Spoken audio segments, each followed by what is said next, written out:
Resterà presto soltanto un lontano ricordo l'ex base NATO, posta lassù in alto in posizione strategica a oltre 1700 metri a Cima Grappa in attesa della definitiva demolizione. Sono iniziati i lavori di bonifica da parte della ditta ISO 2002 di San Polo di Piave.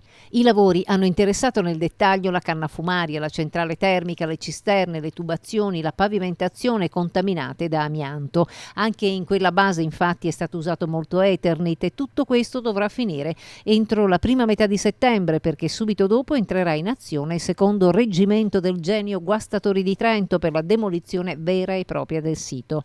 Un sito strategico che per anni, dal 1968 in poi, ha rappresentato la difesa aerea della NATO con la sezione controllo radar, con il compito di proteggere lo spazio aereo nazionale, mentre la base missilistica era stata dislocata in località Forcelletto, Cismon e gli uffici operativi in zona Cacornaro a Bassano.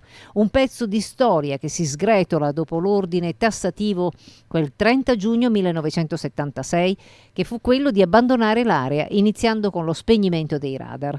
Una manovra di ristrutturazione generale dell'aeronautica militare, i primi accordi dopo il Vietnam. Da quel giorno non è più stata operativa e sono stati tanti i nostalgici che avrebbero desiderato un recupero dell'area posta talmente in alto da faticare a vedere rasa al suolo.